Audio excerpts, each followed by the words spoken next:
right, welcome everyone to 1 Minute Recess, the podcast where we take a quick break from the chaos to give you straight talk, sharp insights, and make sense of what's happening around us, which it's wild times right now. We are so excited to be back with you. Maria? Yes. Hi, everyone. Hi again. For those that may know us, we're here to cut through the noise, whether it's in Nevada, across the U.S., or around the world, because everything is crazy. And most importantly, no fluff. 1 Minute Recess will be a podcast, video cast of no fluff, just straight talk. So why did we create this? Well, at our former job, we did one of these, and I thought it was always fantastic. Maria and I had a great time doing it. And I felt like it was time for us to make our debut again before we go back to the Nevada legislature in 2025, because I know that there is a need for this information to be out there. And it's not just going to be legislative. We're going to be talking about all kinds of stuff. And for once, I mean, not that we ever really hid our opinion, but for once you get to hear our opinion, our kind of unfiltered opinion about the hot topics that are going on, not just in the state of Nevada, but like Maria said, all around this country and all around the world.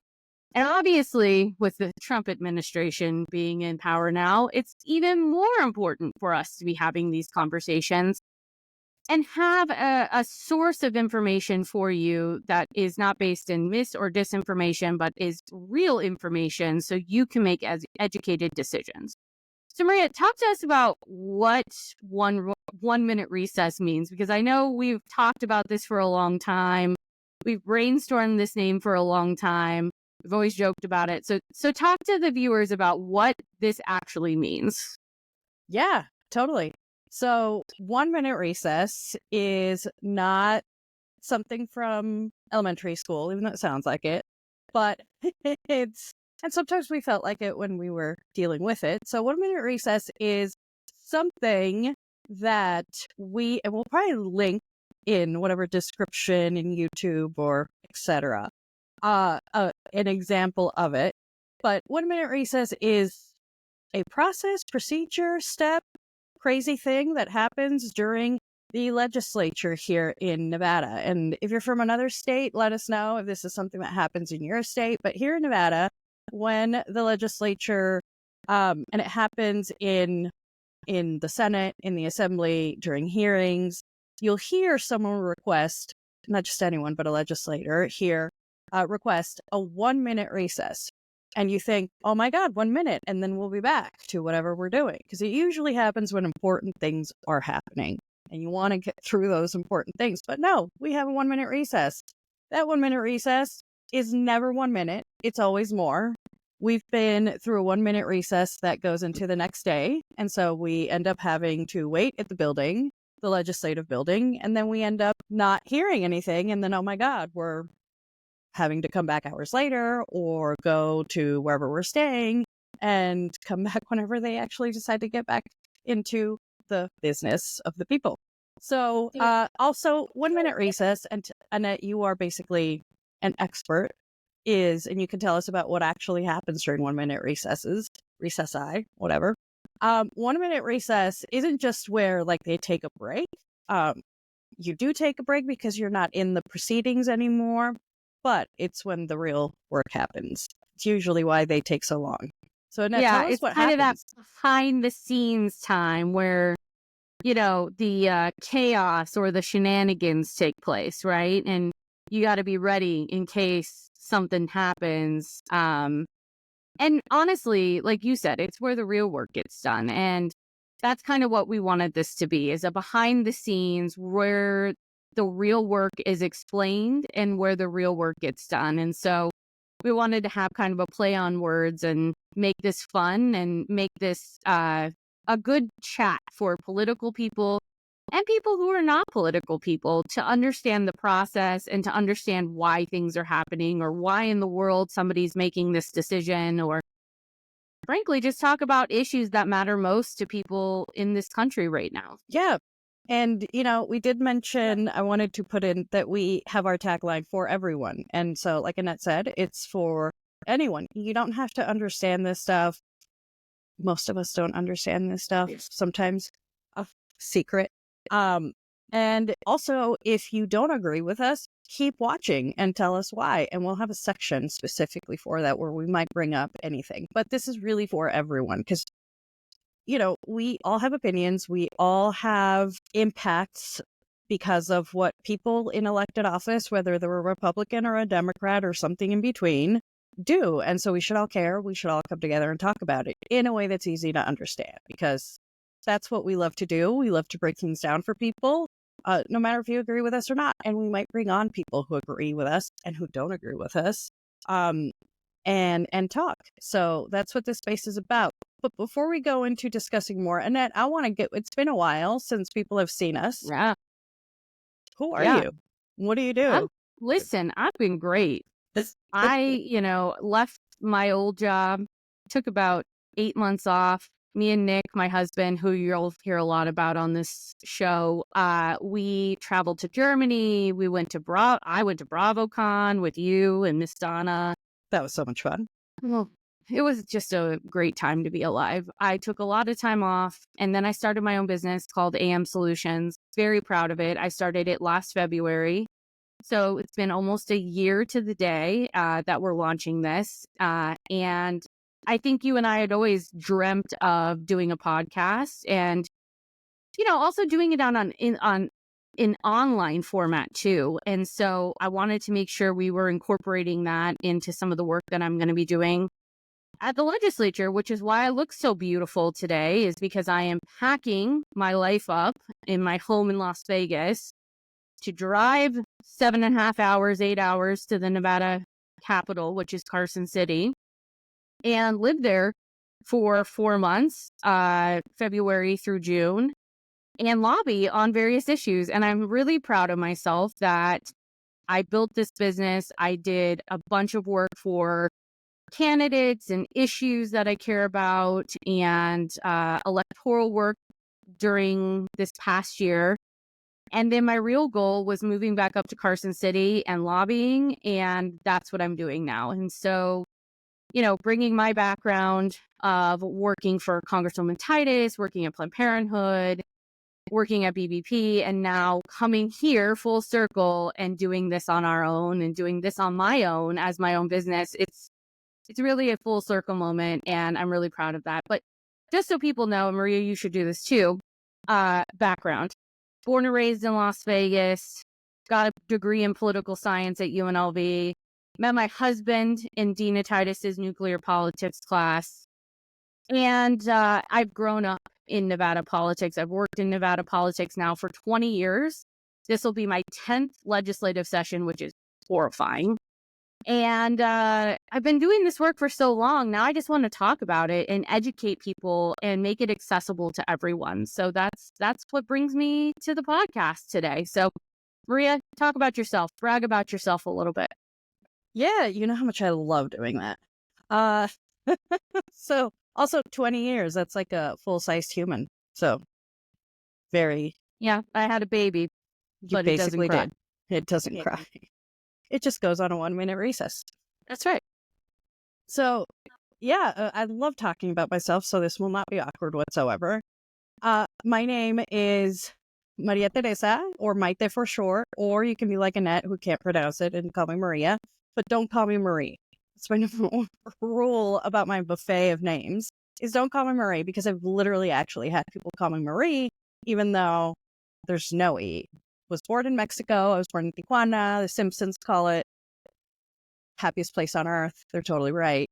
And I have been living in Las Vegas since 1996. Some people were born way after that, so it's totally creepy. But yeah, 1996 is when we moved here. One of the many families that moved here in the 90s from San Diego, California. That's where I was when I was a kid, after moving from Tijuana. And yeah, I hate talking about myself, so I don't know what else to say. I used to work with Annette at a previous organization, and now am working at a place called Women's Equality Center. And I do a lot of great work that I've always wanted to do sort of back home. And and by back home, I mean Latin America, which is an amazing place. And I live in Las Vegas still, though.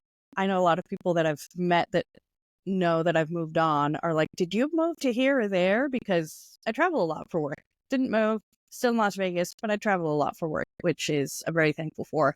And I also do not have a baby, but I do have a dog named Chulo, which you might hear.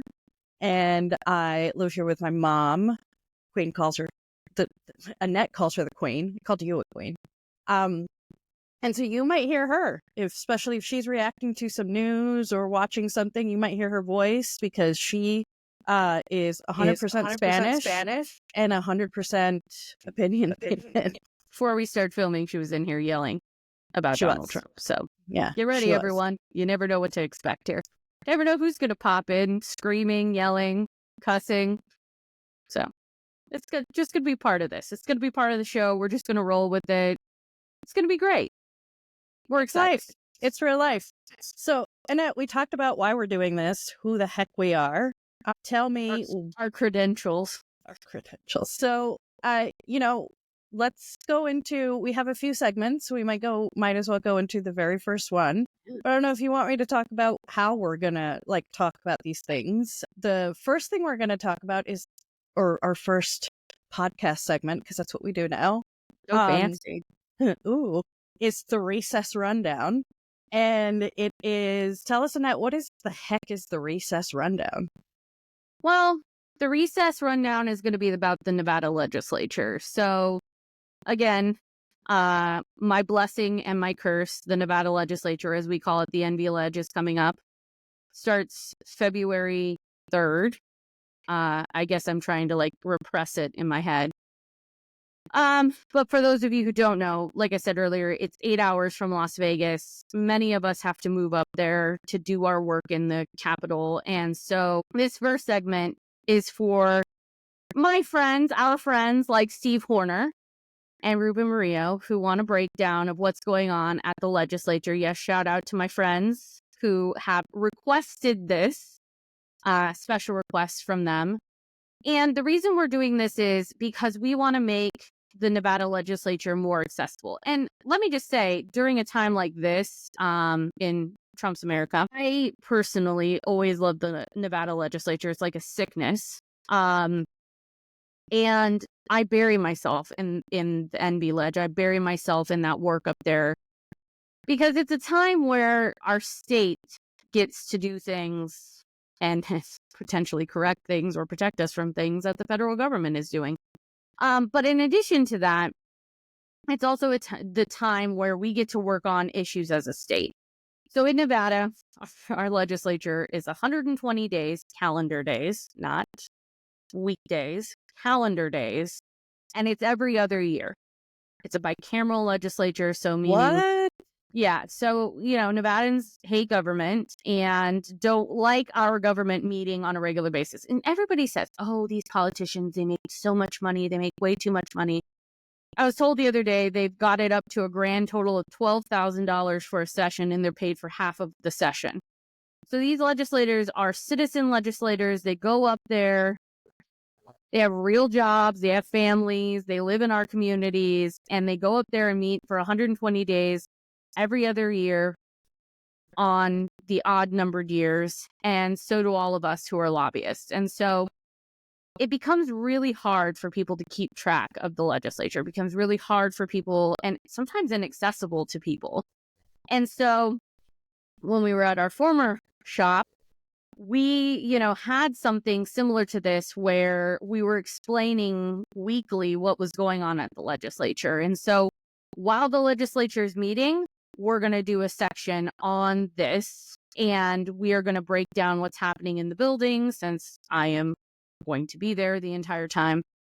And we're also going to break down, hot topics that are happening and maybe some of the things that we didn't get to talk about on our old show, and bringing on lobbyists we didn't get to talk about or talk with on our old show, because this is not going to be a partisan slant. We want to hear from everybody, honestly. And so for me, it's going to be really important to not just talk to the voices, like Maria said, that we agree with, but also talk to the voices maybe we don't agree with.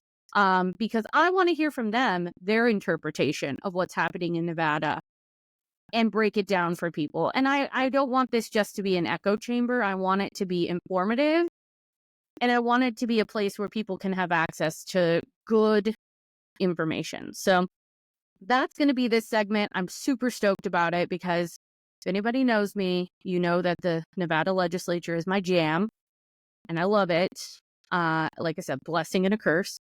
And so I'm really stoked to be going back up there in this new role as a lobbyist in my own business. So I get to lobby on a lot of cool stuff this session. I'm super stoked about the cool things that I'm working on. And we'll get into some of that too. I'm happy to talk about the issues that I'm working on. If you guys have questions, you can always email us, message us in the chat. Happy to answer your questions live as well. So Maria, you want to talk a little bit more about this section and kind of our hopes and dreams for this piece? Yeah, no, it's, especially this week, it's more of an intro because like Annette said, they're starting in February. And so we don't have many topics. I mean, we could break down BDRs and all that, but that's boring. Important, but boring for an introductory podcast. And that like also would take a long time.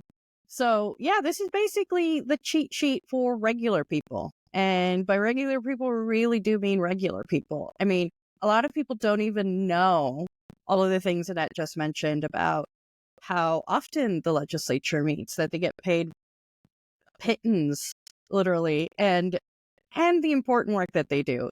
We did this job for many, many years working in the legislature, and it was always incredible and amazing to see some of the things that the press covered and that they didn't cover, and how a lot of the press that does cover the legislature pretty much full time is very niche, frankly. It is very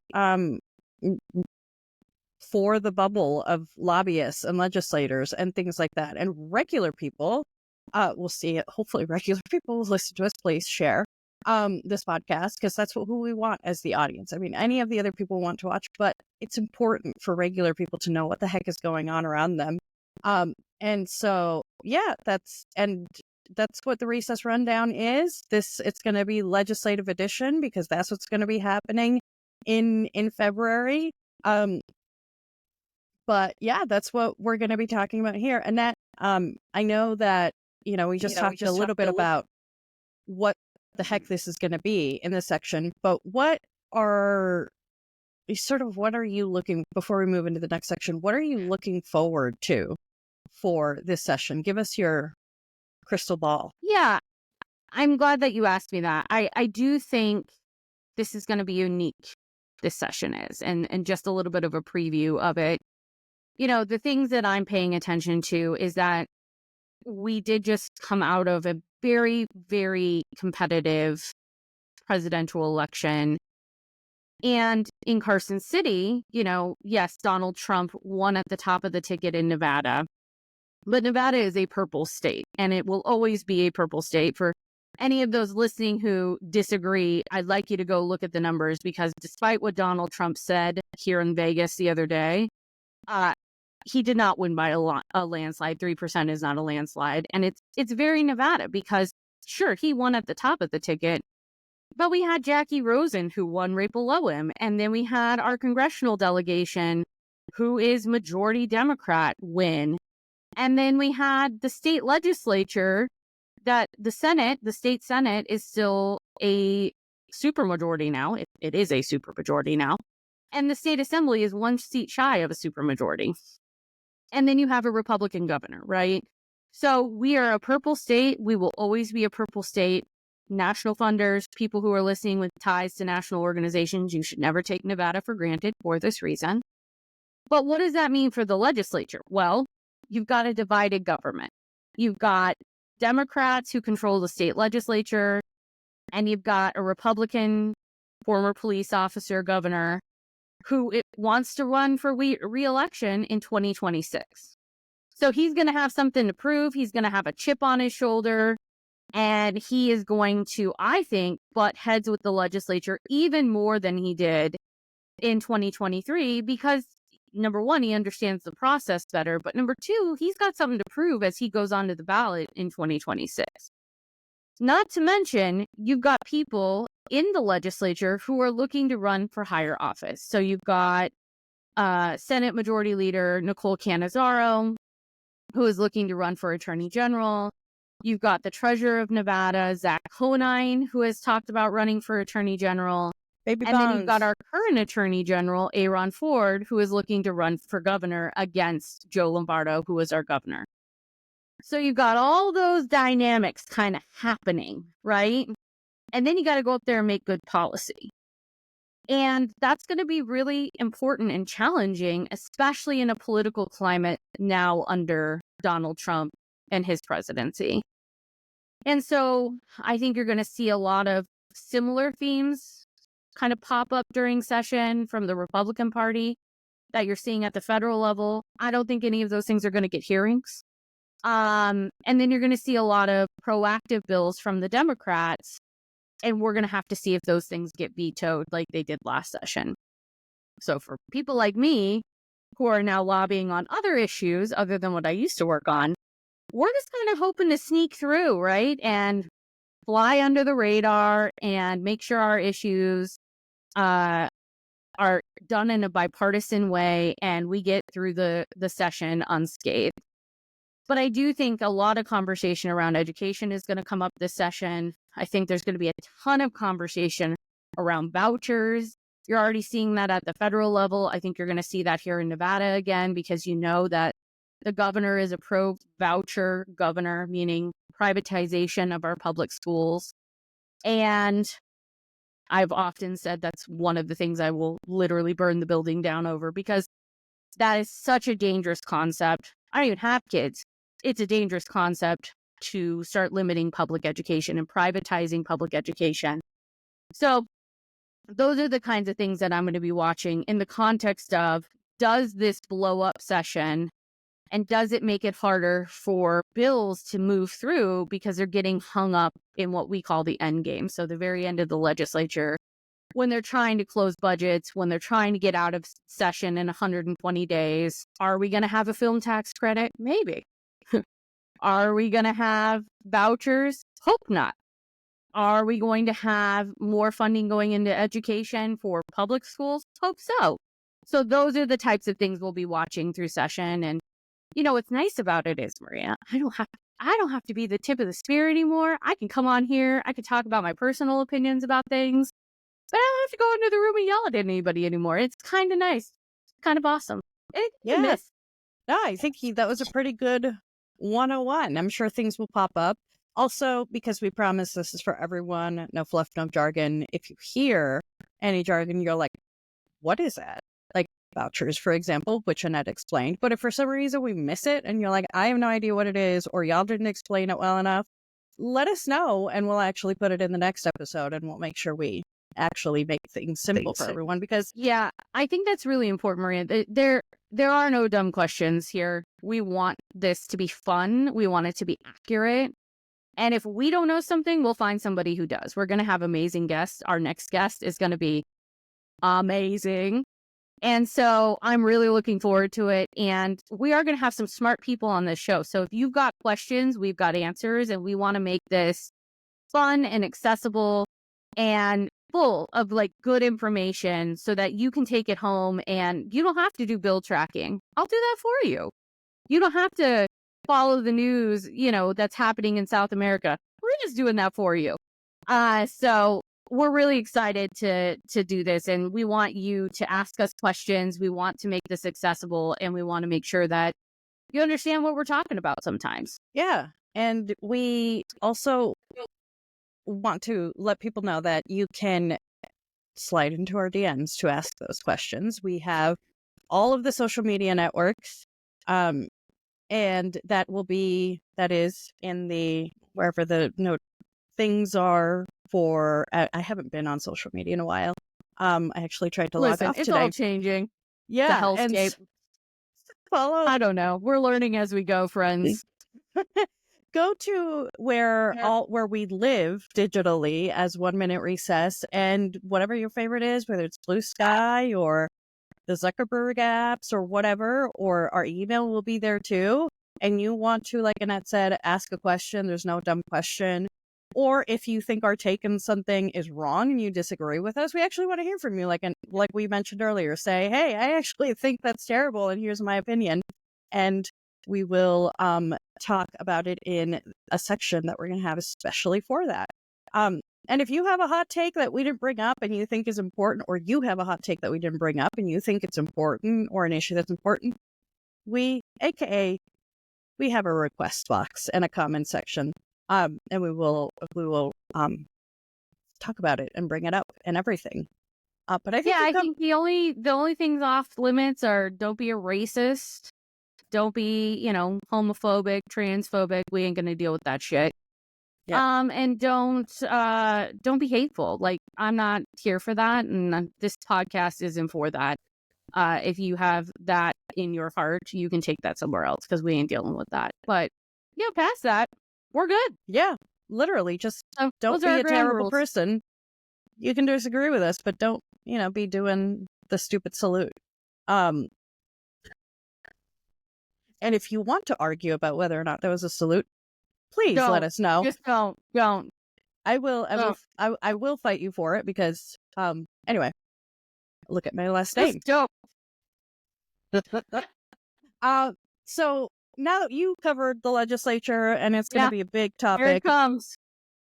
And the next section, I know there's a lot of things that happen locally, and so we're going to have a local lowdown where we go even deeper into what is going on around us in Nevada's communities, especially. We live in Las Vegas, but we'll try to cover as much as we know for other places. But there's something going on in your community and you want us to be aware of it, like your school board, your city council, your local officer of the peace, or whatever Michelle Fiore was in Perham. Like, if there's local things that are happening in the vastness that is Nevada, that's what this is for. So I know we have a lot going on with our school boards here in Nevada, especially in Clark County. So that's where we'll explain things, cover what's going on. Go to die. Exactly. And sometimes where education goes to die. Womp womp. Okay. It's so terrible. If you're not from Nevada, just go on Google it. CCSD board. And sometimes Washoe isn't far behind, but sometimes they're better than us. I mean, Most we're pretty. times they're better. Yeah. Our Northern Nevada friends are doing much better. Yeah. Good job, Northern Nevada. I know that that's usually not a thing we say, because Northern Nevada and Southern Nevada have a rivalry, but good job on having functioning schools. Yeah. God bless. But if you disagree with that for some reason, let us know. We'd love to hear why and why not. But Annette, what's been going on locally that you've been keeping an eye on? What's the deal? Yeah, so the Clark County Commission, obviously always paying attention to that. They're the ones who control the Las Vegas Strip, so they have a lot of power in the state of Nevada. There's a new... And Annette, why is that?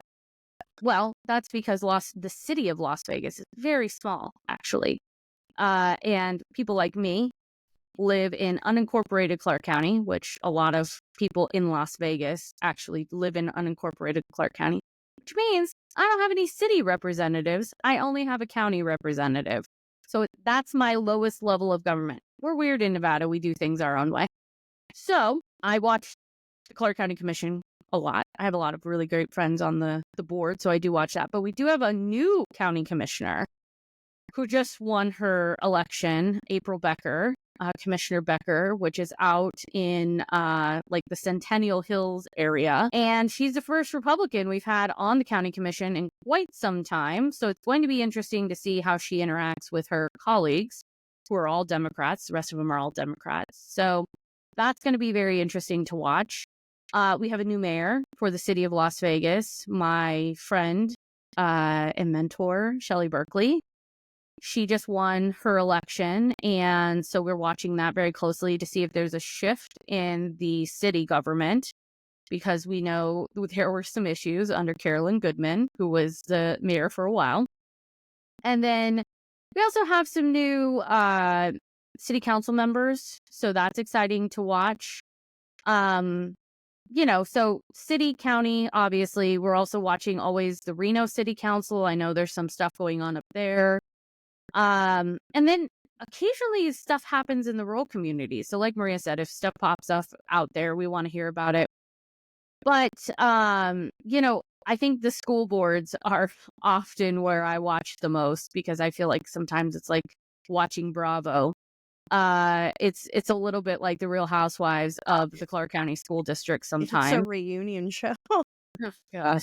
And again, I don't even have kids and I watch it because it's important and we should know what's going on with our taxpayer dollars in our education system. My mother works for the Clark County School District. Both Maria and I went through the Clark County School District. So it is important to know what's happening in our schools and make sure that education is good for our young people in Nevada. So I'll have a lot of hot takes as different school board meetings pop off and things are happening at that level. And yeah, we just got a new school board. We just got a new set of school board trustees in Clark County. A few of them are Moms for Liberty weirdos. A few of them are our friends. And so really watching that and holding everyone accountable, frankly, to make sure they're doing what they need to do to get Clark County School District back on track. Yeah. And I think that's also, you mentioned holding people accountable. I think that's probably one of our favorite things that we did in many of our political jobs, literally. And so, that's also, I think, why local politics matters, because from the legislature to the lowest level of government, depending on where you are, now that you know that you might not have a city council, if you didn't know already, in this area in Clark County, I do have a city council. Yay. Oh, yeah. You live in North Las Vegas, right? Las Vegas. I'm right on the border. Oh, you're on board. Oh. Literally on the border. Careful, once again. Careful what you say there. Hey, look, I grew up in a border community, so we want to talk about borders, more than happy to with anyone on any side of the issue. But this border is just the North Las Vegas border. The Walgreens I go to has a sign that says "Welcome to North Las Vegas." So there I am, right at the border once again. Oh, back to accountability though. It is really easy to do accountability here in Nevada. I mean, almost in any state, but in Nevada, in a place where our government is so small yet accessible. Yeah, I can get on a Southwest plane and do it. Yeah, so that's where I do my best lobbying.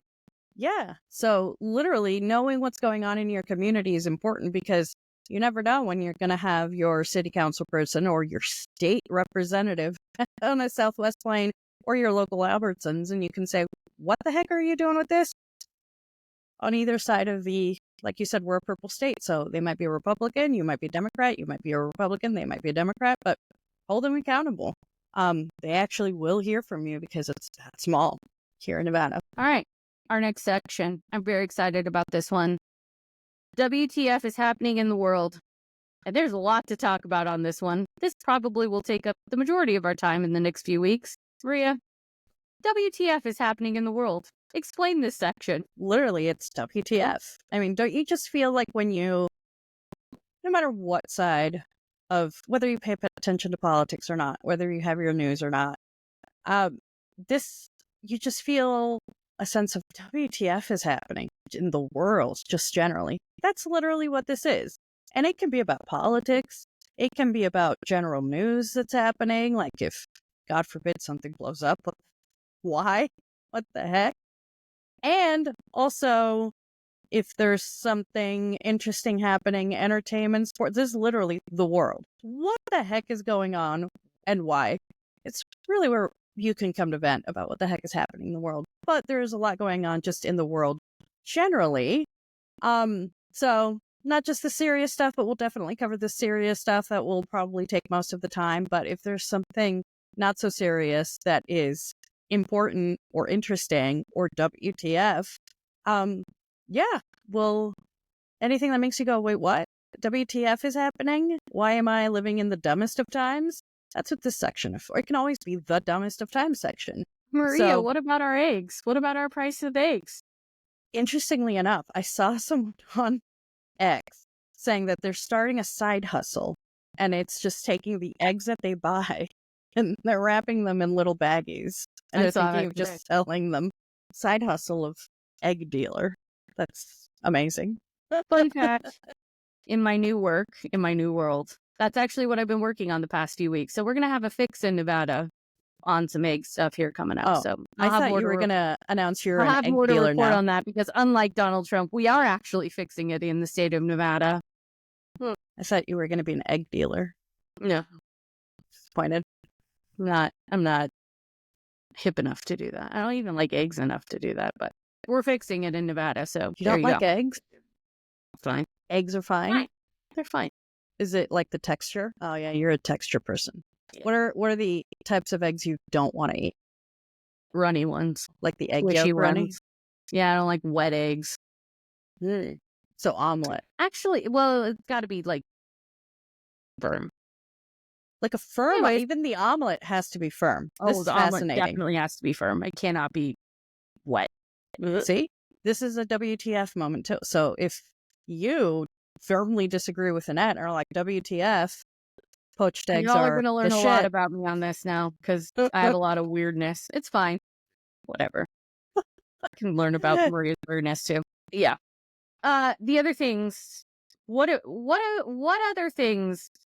I know when we were talking about planning this podcast, when we did our old one, when we did our old internet thing, we talked a lot about issues. I mean, it was all about issues every day, or sometimes it was every day, but weekly, we were really like hammering down on like tough issues. But I think we also wanted to expand this a little bit past that, learning about Annette's weirdness with food or textures or fabrics. Anyways, what other things do you want to talk about during this section? Because I know we both agreed in times like these, sometimes it's important just to talk about fun stuff and like the new shows we're watching that maybe you should watch, the new books we're reading. I don't really read books, but Maria can talk about that. I should read news, but not books. And then we can also talk about, fun things like, are we going on vacation? What do we do on vacation? Just stuff that's like normal human being stuff that I don't think you and I ever really got to talk about before. So getting to know us a little bit as human beings is going to be really important to us.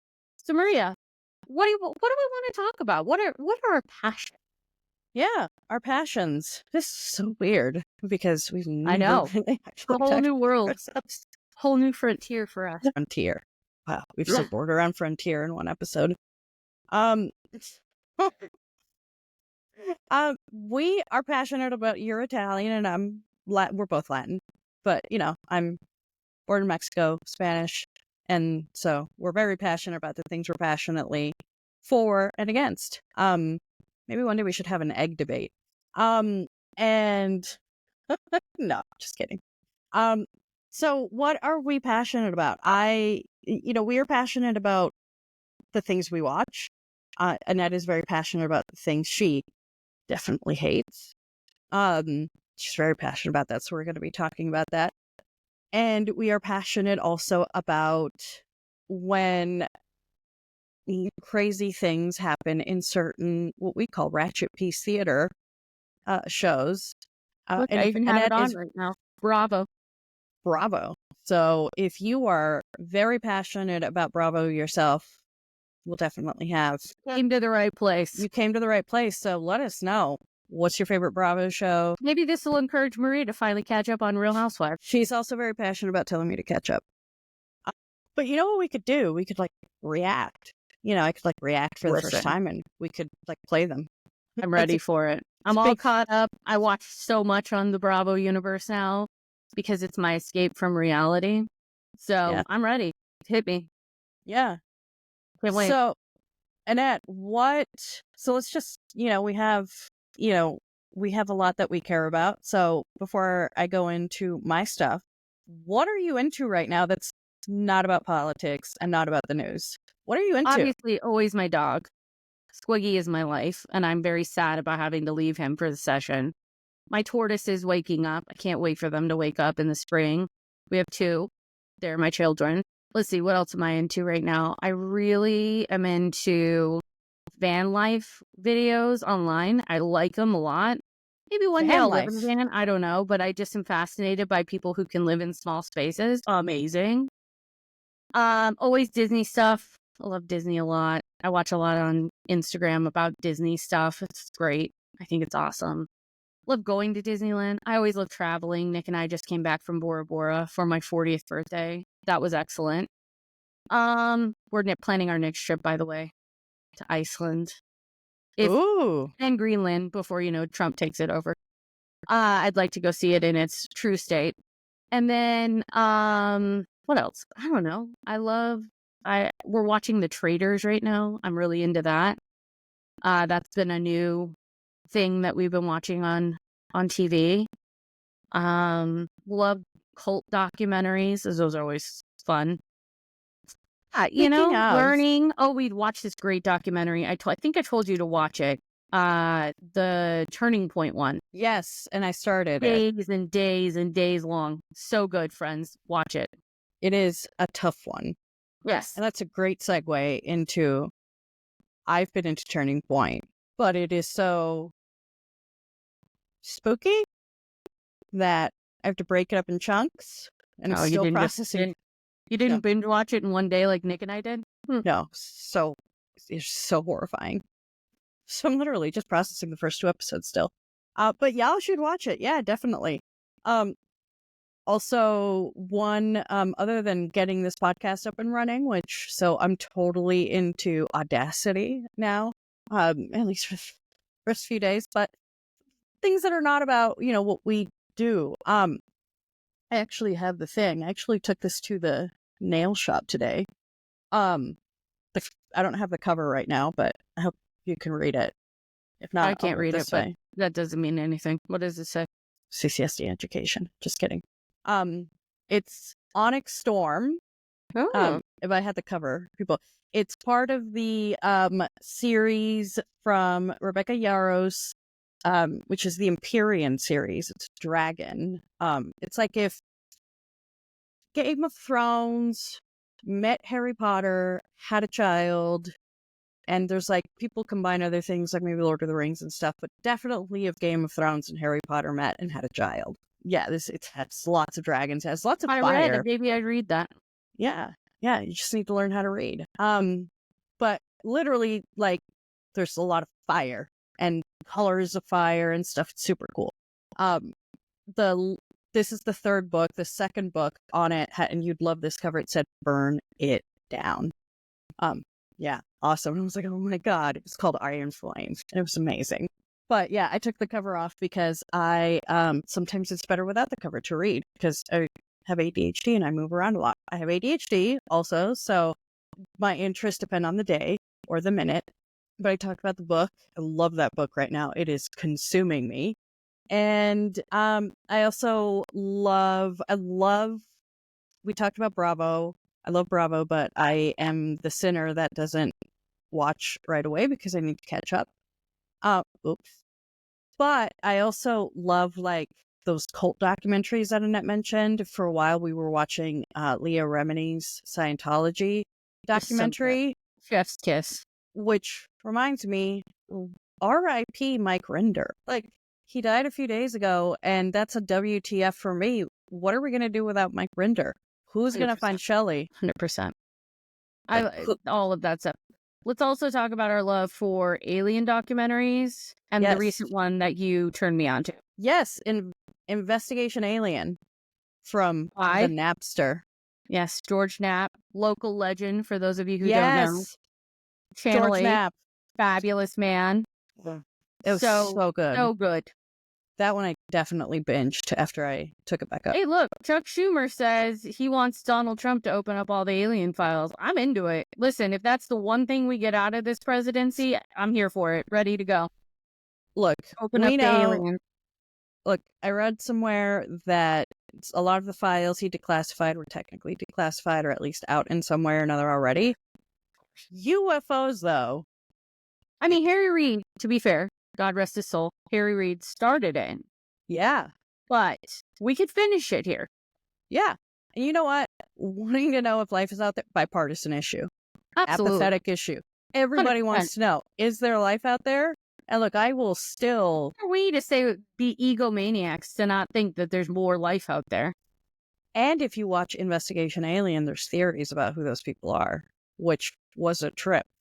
Also, if the aliens are listening, I'm ready to be beamed up. I do not want to live in the dumbest timeline, so please, I am here. If you're listening to this, aliens, please come take me away, because I don't want to be here for this time. Beam me up, Scotty. Beam me up, please. Yeah, 100%. And also, I love Star Trek. I love things that are fantasy. So Can we talk about your cool job for a minute, though, please? sure. And I should Because also do travel does take up a lot of your time now, and you get It to go a does. lot of cool places. Steve Sibelius and I are looking to relocate and are relying on you to do so. So, where are you traveling? What are you doing? Let's talk about that, because it's really cool. Yeah, and I will disclaim it by I am doing this on a personal basis. I am not representing I don't Women's need you to talk Equality about the Center. details. I just need to talk about all the cool travel you've done. I just want to make sure I don't get, Anyway, but yeah, I love my job. That's actually because of my job. I got this. I bought this in Argentina, Buenos Aires, Argentina. If people don't know what this is, shame on you. You should. This is the Argentinian Football Association scarf, and I also love football. It's not soccer; it's football. They actually use their feet. And Maria and Nick bond over this a lot. yeah, and Sadly, I have so to suffer through it. I actually also got this in Argentina. I went to a protest in Argentina. It was always a dream of mine ever since I was a kid. And, if you are Latino or if you just know about Argentina, Argentines do protests really well. Like, they're Latin America nuts. does it better than, Latin America does everything better than the United States. So does Literally. Europe, but especially the protests. They're so good. And I went, and we could do a whole segment on that protest. It was amazing. But yeah, I get to travel. I do work in Latin America. And so I've traveled to lots of different countries for it. It's, one of my dreams has always been to travel, just generally. We both love travel. And so the fact that I get to do it is something that I'm super, super thankful for. And yeah, Argentina is one of the greatest places. Speaking of great, Donald Trump loves great. Argentina is great. Buenos Aires is amazing. I was just in Mexico City. Mexico City is ridiculous, like out of this world. Like seriously, I've also been to New York, and I will say Mexico City does not have to envy New York or Paris or anything. It's the biggest city in the world, and it is imposing, and it's beautiful, and so is New York, but there's just something about Mexico City that's just because it's Mexican. It's so amazing and ridiculous. And I was there when I was a baby in 1985, and I got to go back, so it was kind of emotional. And yeah, I get to go to awesome places. Also, another thing that Latin America does, and kind of relates to the WTF is going on in the world, coffee. Colombia definitely does coffee better. Well, not anymore with their 25 to 50% tariff, Donald Trump. And let me tell you, I don't know how Americans will be. I don't know if how this will turn out, but for real, go to Colombia and actually have coffee in Colombia because, and I heard this I was talking when I was buying coffee in Colombia once to bring back home. One of the guys at the shop said, actually, like it really loosens its flavor as it gets transported. So it really is best if like you have it there, because they have like the best beans in the world and all of that. I'm telling you, when I was in Colombia, I never had bad coffee. Even the hotel coffee was good. And this is how you know Colombians know their coffee. The actual native Colombians were like, you thought this coffee was good? And God, it's better than American hotel coffee. But the Colombians were like, this was not good coffee. I mean, that was like when we were in Rome and had gas station, basically. It wasn't a gas station, but it was like a corner store. And had that, we made what was it? That salad. Yeah. With the tomatoes and the basil and the cheese from and the melon. Corner store. And we felt like we were queens and kings in Rome because the food is so much better. Yes. Than in the United States. But anyways. So good. And that prosciutto with the melon. Perfect. It was perfect. Out of this world. Out of this world. Our people if you all haven't living traveled, so well. Listen, friends, this is going to be a big part of this podcast. We love to travel. We're Sagittarii. This is another big thing that for both of us. We are a week apart in birthdays. We are both Sagittariuses. We live, eat, breathe, and sleep as Sagittariuses. You're going to hear a lot about this. I love all of the things that go along with it. We live to be Sagittariuses. So just get ready, buckle up. We're going to talk a lot about that. Absolutely. Yeah. The way we live. 100%. Travel 100%. too, involved in that too. So Sagittarius love to travel. Yeah, 100%. So WTF, that was it. The next section, Annette, you want to tell us about what the heck the next section is that we've been alluding to in these past few minutes? Okay, so hot takes and headaches. And if you know either one of us, you know we both love our hot takes, especially when it comes to politics. So pretty much anything in life I will have an opinion on, and so will Maria. And usually it's a strong opinion. I have opinions on eggs, apparently, that I feel strongly about. I have opinions on cake that I feel strongly about. Very strongly, which could start a war, by the way. Like your opinion. I don't like cake generally, and if it's wet cake, it can literally pound sand. What about flan? Disgusting. Tiramisu is made by the devil, and that's my own people. So I don't need anybody coming for me. This spans cultures, including mine. I don't like today's leches cake. Disgusting. Anything wet is disgusting. Anyways, so hot takes and headaches, everyone. This segment is where we react to your burning questions, spicy opinions, which clearly we have many, and let's face it, rants about the state of the world or the state of whatever we choose to talk about in that moment, because we have a lot of opinions about a lot of things. So what are some of your hot takes currently on the state of the world, Maria? We are, 8 days into the Trump presidency? What are some of your hot takes on that? Or just generally about the state of the world? What are your hot takes this week? My hot take is that we are in the actual diagram of the worst of times and the dumbest of times. We are literally, put it in the Venn diagram, we're right in the middle of it. So everything's ridiculous. One, though, that I am very happy about is how Mexico is handling its foreign relations with the United States currently. Sorry, but if you want to send us a plane full of people, make sure that they're all Mexican. Border goes both ways, Donald.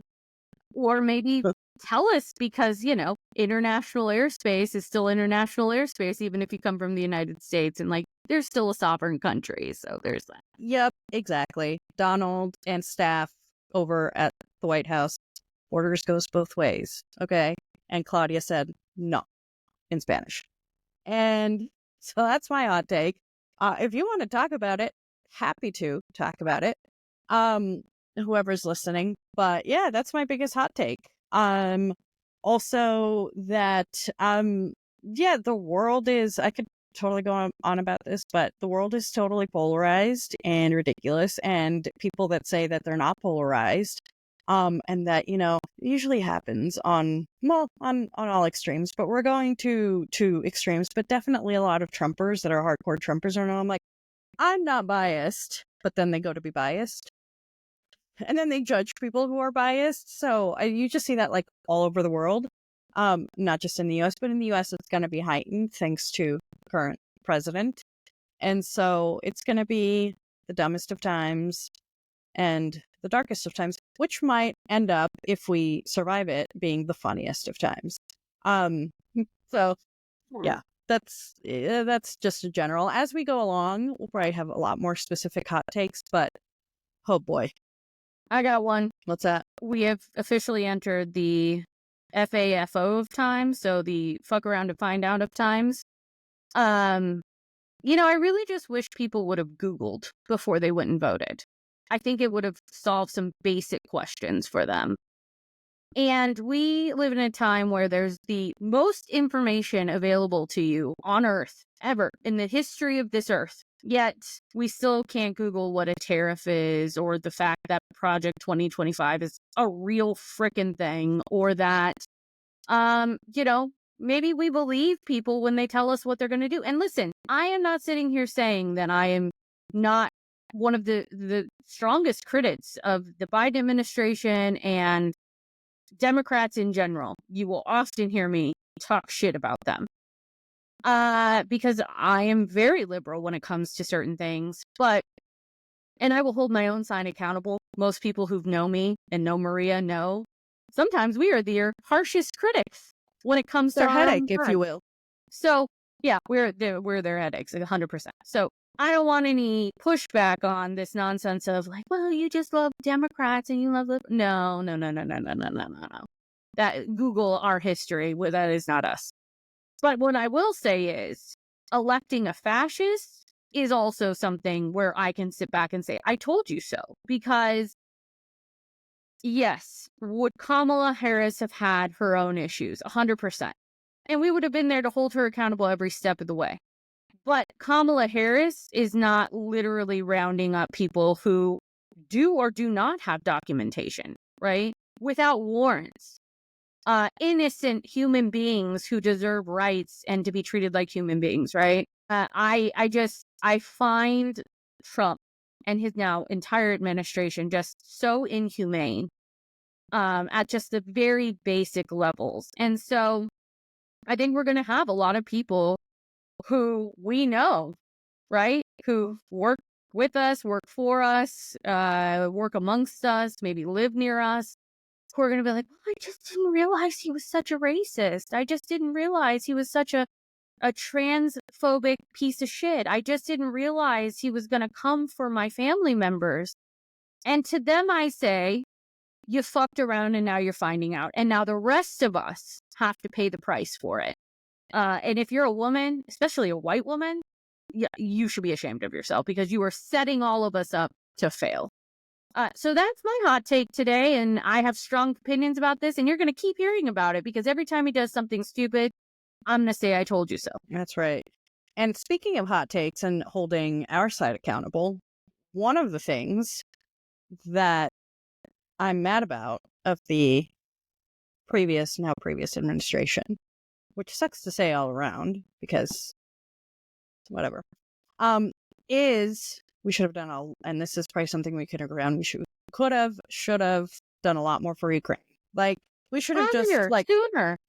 Also, we should have done a lot more during the Obama administration. You want me to go 100%. All the way back? I can go all the way back when we should have done immigration reform under that one. Yeah, 100%. We would be in this predicament right now. And to all of the people saying that we've done enough for Ukraine, we clearly haven't. Yeah. That is the only thing standing up between us and fascism right now. Like Russian Empire. Russian Empire. It is what they want. They're literally trying to kill off the Ukrainian people. I saw a thing today that said, like, support for Zelensky is falling because he's not close enough to Trump. Of course he's not close enough to Trump. Why would he? Dog, friends. Do your homework. Read a book. Google.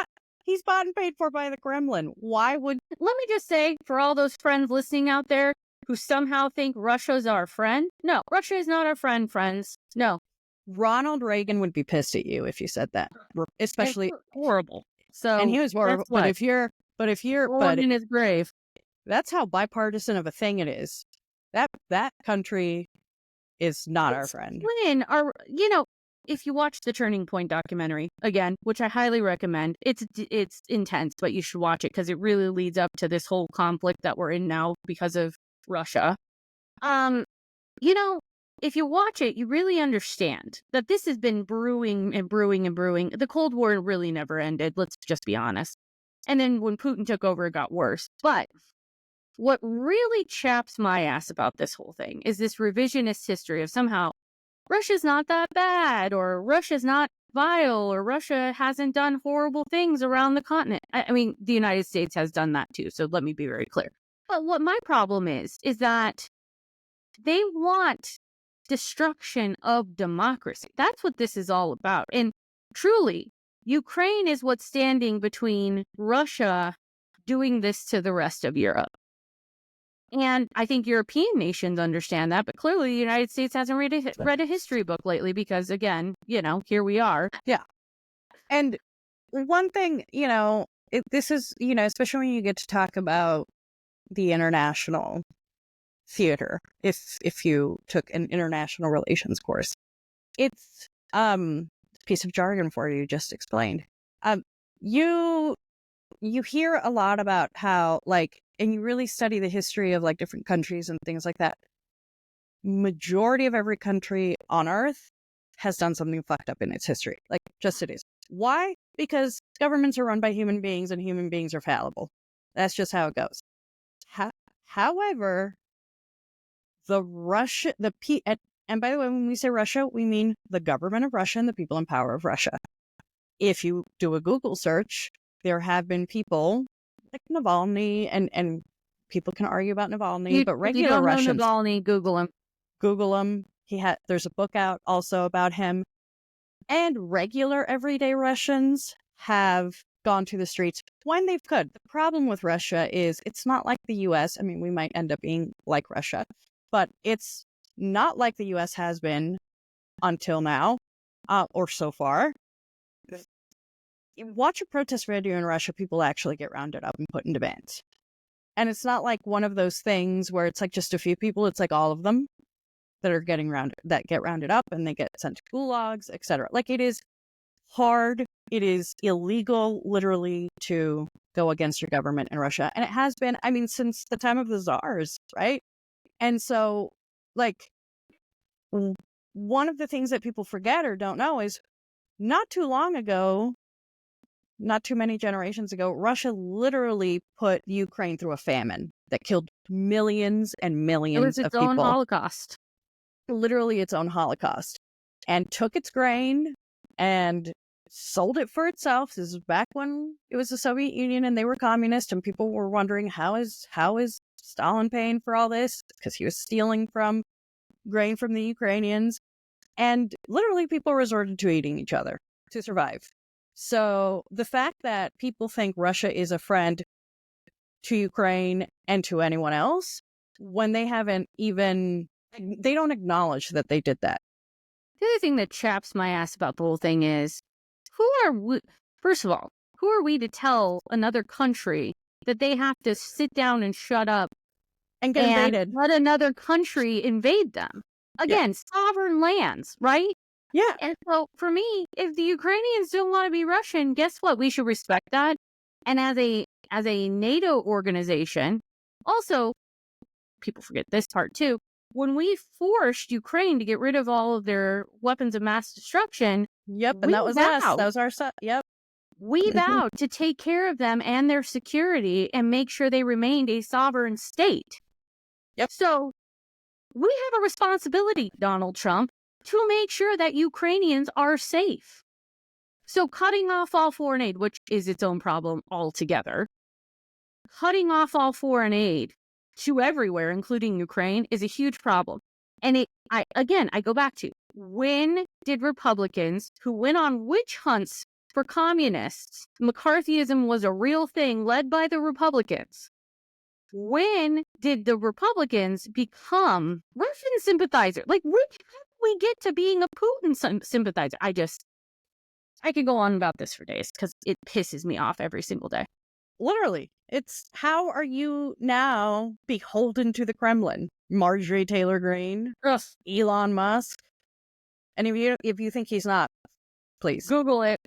Like 100%. It is so frustrating, and I think that's just generally kind of like, the world is pulled into like certain levers, and there's certain, like, if you watch Turning Point or the awesome video from forever ago that someone did, the history of the world, like, it's always like big powers fighting each other, and you have proxy wars and things like that. That's what we're in again. And it never ended. Cold War never ended, especially for the Russians. And if you don't believe that they don't want to build a Russian empire, just ask a Latvian, ask a Polish person, ask an Estonian, ask a Finnish person from Finland, Swedish people, like Polish people. All of these people that have German at this point.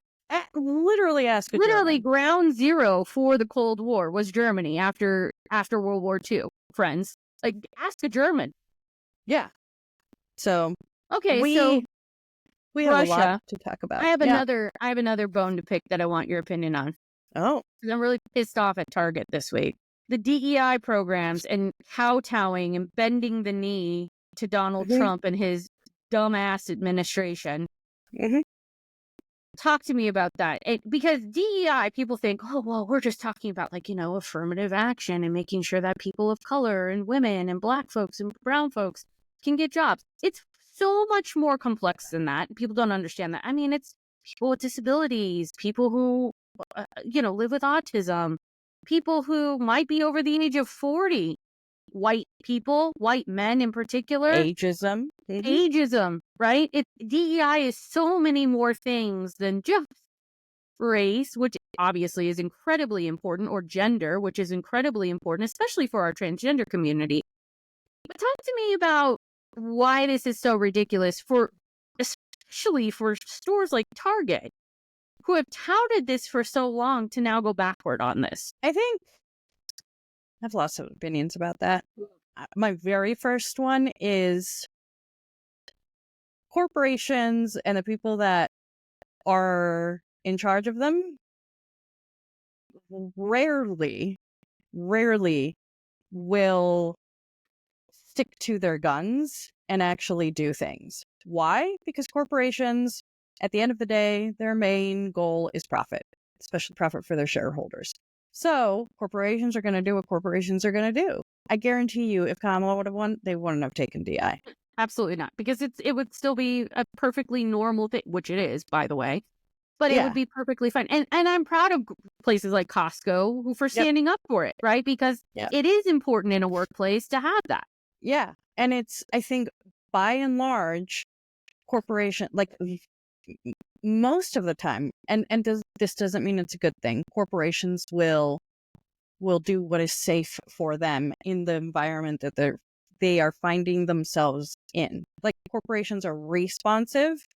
And so, it is, I think Costco is one of the, and there's a list. I think it was like Costco, Tom and Home Jerry's. Goods, I think, still is part of it. And A couple other big ones. Elf, the makeup brand, is still part of it, right? There's still corporations that are like literally giving the administration the finger, but it's harder and harder to do in administrations like this. Exactly.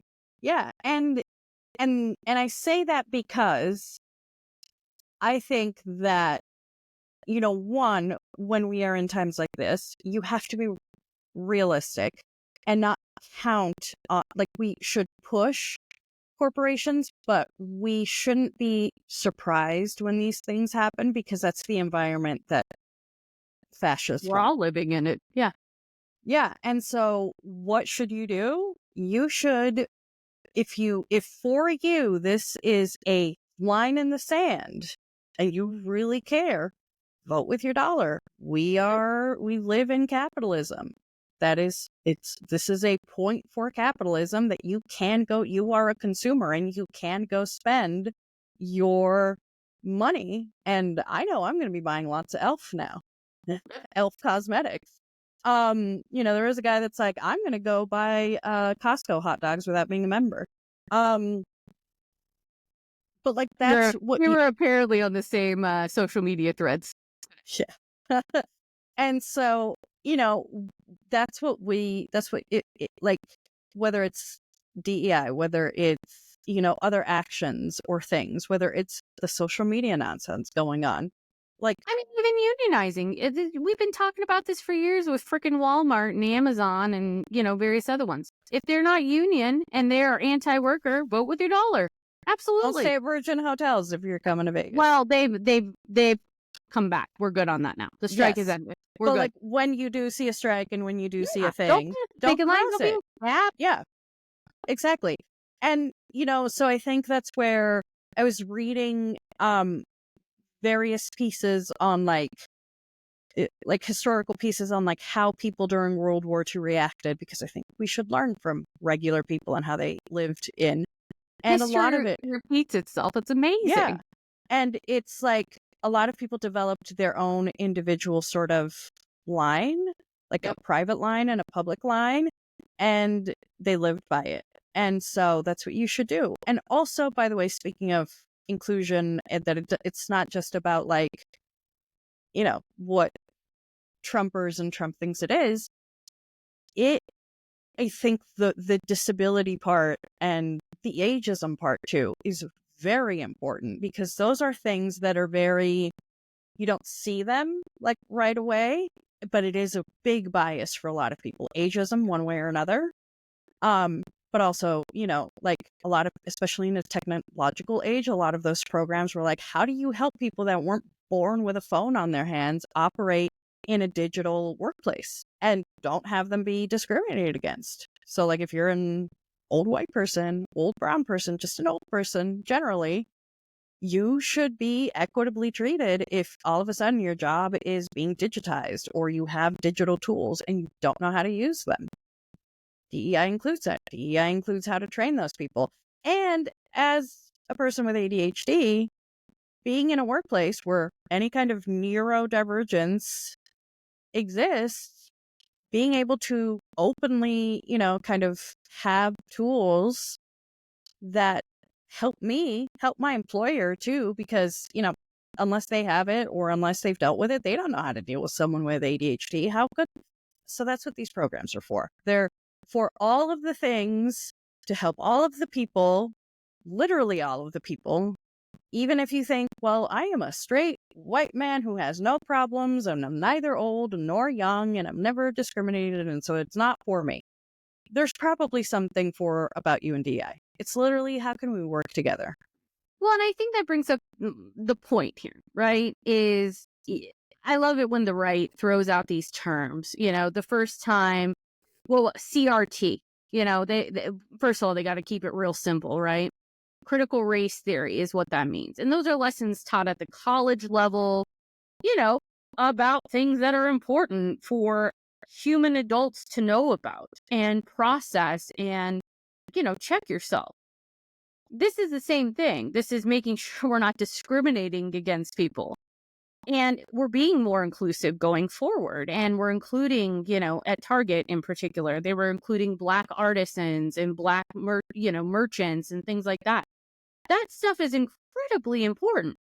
And so for me, when the right's out here boo-hooing about stuff or screaming about things because they don't fundamentally understand it, because they haven't taken the time to do their research, and they're just going off talking points and rhetoric or mis and disinformation about a topic, that's the stuff that really chaps my ass. And I know we were doing a lot on this before we left our old jobs, but it plays into the Russia conversation. It plays into the now DEI conversation that has morphed over time.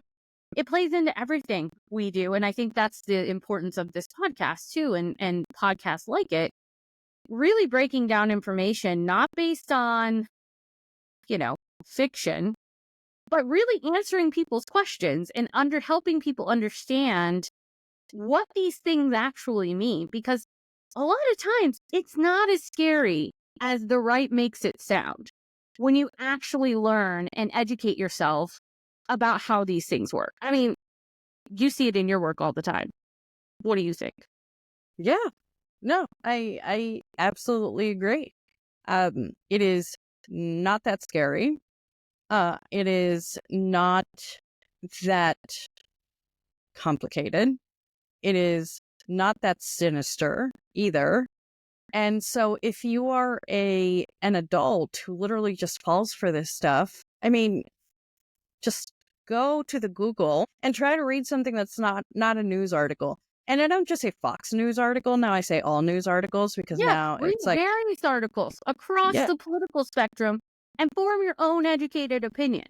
Yeah, actually read and go past the headline, like read the whole thing, and then start like thinking again about your opinion. And that's what upsets me about like the world that we're in, is that people aren't doing that. People aren't naturally curious about, is this actually true? Or is this actually, like, they don't do that gut check of like, did I read something that's real? Or is it just yellow propaganda trying to get me to think one way or another. Yeah. I mean, it goes back to Googling if you can take back your vote after you've cast it in this country. No, you can't. You literally No, can't. you literally can't. We're Googling a tariff after the fact. Also, Friend. tariffs do make things more expensive. Yeah, and guess who that's going to be passed down to? The consumer. The average consumer in the United States. Friend, I had somebody try and tell me the other day that this is going to be good for business because it's going to move jobs home. It'll be cheaper to build a Toyota in the United States. And I said, what about all the parts that go into the Toyota? Those are still going to be tariffed. And also, if they pay you a penny an hour, it'll be cheaper. Right. And would you want to be paid a penny an hour? No. Listen, God willing, we bring jobs home and they're good union jobs that pay well and have great benefits. But do we really think that this administration is going to fight for that, friends? I don't think so. Do your homework. No. Okay. It is not going to happen. Literally not how any of this works. When they put that big old tariff on Colombia for turning away those planes, and then the tariff goes up to 50%, guess what? That coffee you're drinking is going to be real expensive. And those flowers you want to buy for Valentine's Day, because they're the largest exporter of cut flowers, it's going to be really expensive. So good luck to you, friends. This is what you voted for. Your actions have consequences. Luck. Yeah, they do. So we are in the FAFO. Before we go into our final segment, I do think, because speaking of FAFO, this is not going to be your average podcast. We are not going to hold back. I cuss a lot. I cuss like a sailor. I'm not going to hold back for your, pristine ears. I'm sorry if you don't like the word fuck. That is a common thing I say. I say it way more than Maria ever will, but I'm not going to apologize for it. That's real Annette, and this is supposed to be real Maria and real Annette. So that's what you're getting. So no amount of trigger warnings are going to help this. We'll say this at the beginning of the podcast next time, but just wanted you to know you're getting unfiltered us here, and we're going to just be our real selves. And that includes cuss words sometimes, especially during the hot takes and headaches conversation, because this is a hot take. 100%. Well, we've reached the end. We've reached the end. Those hot takes and headaches. And again, if you want to send us your hot take or headache, slide into our DMs or send us an email. We'll put it in the notes and in the description, so that you can actually send us that. Yeah. Put it in the chat. So Annette, I'm requesting a 1-minute recess. I ain't got the time for that. I got the time for that tonight. So let's move to the final bell. That is our final section where we wrap up our podcast for the week, answer any lingering questions, and sign out before we go. So what do we want people to do this week as they prepare for our next podcast next week? It's going to be so great. There's such a good guest next week. I know, there's such a good guest. One is, and the final bell is kind of like the final, what the finale. Hell have we talked about? What the hell do we do next between the next week, and any advice, etc. But follow us on all the social medias. If you refuse to be on certain social medias because that's your line in the sand, I respect that. That's why we're in all of them. And make sure you, what is it that the people that do this professionally say? Hit that like button, subscribe. Like and subscribe. Subscribe. Follow us with your favorite podcast distributor, Spotify. Is there a place we should be that Apple. we're not? Tell us. Yeah. We're learning as we're doing this. Is there something you want to cover? If you're like, I don't have a profile in any of those pages, I'm on iHeartRadio and you're not on there, we'll get on iHeartRadio. I don't know. Yeah. I'm just the world is our oyster. We're open to anything. Exactly. So tell us, what are certain things that you would like to see covered? What are, if you want a certain guest, tell us. Yeah. I can get a lot of people. Maria can get a lot of cool people. Tell us if there's a topic you want us to talk about, or a subject you want us to talk about, or getting an expert, because we're just, two people who like to run our mouths. But if you want an actual expert, we can get that too. That's right. Yeah, so we're gonna be all ears. We'll be checking the comments and complaints that you bring us. I hope there's a And lot of complaints, I honestly. hope so too. We thrive off of chaos and complaints. Your tears, So, well, I drink tears for breakfast. Can't wait. and so one thing also that You I know, would say, people are just going to complain because we're on the internet again. They're going to be so hot to try. I can't wait, Maria. do it. For all Also- the haters out there, we're back. Also, by the way, Annette and I are not snowflakes. So we like, when things are nuts and terrible, that's when we thrive and we like it. Maybe it's because it's we're Mediterranean, and that's our region of the world has always been on fire. So we're used to it. So yeah, bring us complaints. We love it. We might even invite you on so we can talk about your complaints. We've done that before. Yeah. So 100%. Yeah, so send us everything. And I don't know what other advice. I would say, what advice do we have for people? I think if you were listening tonight, today, this morning, whenever you're listening to this, there's going to be a lot of information that we're going to throw at you. And again, I'll say it again in case you joined midway through this podcast. Never be afraid to ask us questions. Never be afraid to Google things and educate yourself. Or if we're wrong on something, please let us know, because we like to have accurate information. Now, again, if you're telling me you're wrong because you're a racist, or we're wrong because you're a racist, that's just, I don't care what you have to say, honestly. Like, I ain't gonna fly with me. But if there's a fact or a figure or something we need to know, or something that is important to you that you want us to cover and explain, like, those are the things we want to hear about. So please tag along. The other thing I'll say is, and this is something that I was talking to a few folks about, not only are we going to be on social media, we're also going to have an email newsletter to subscribe to now, so you can get updates throughout the week. You'll know when new episodes are going live. So we'll have the link for that too, on all of the different social media we have. So sign up for our newsletter, get real-time information as things are going through the legislature. We're going to have lots of ways for you to communicate with us. And again, if we're missing something, let us know. Yes. Well, that was it. That's the final bell is ringing. I wish we had the legislatures like bells. I know. I wish we had a little, like the little bell that they ring in the assembly. Yeah. Legislature or the Senate is about to convene. Yeah. Oh. Well, we did it. We finally did it. Yay! We're very proud of ourselves. We did our first podcast. To many more. Cheers, Maria. Cheers. Cheers. And we're not doing it with water. That's bad luck. Oh, I don't have anything else. Here we go. So yeah, thanks everyone for tuning in to 1 Minute Recess. My name's Annette. This is Maria. And we can't wait to be with you every week doing this. So stay sharp, stay sassy, and we'll see you next week on Tuesday. Thanks everyone. I'll be joining you from Carson City then. Bye everyone. Have a good week.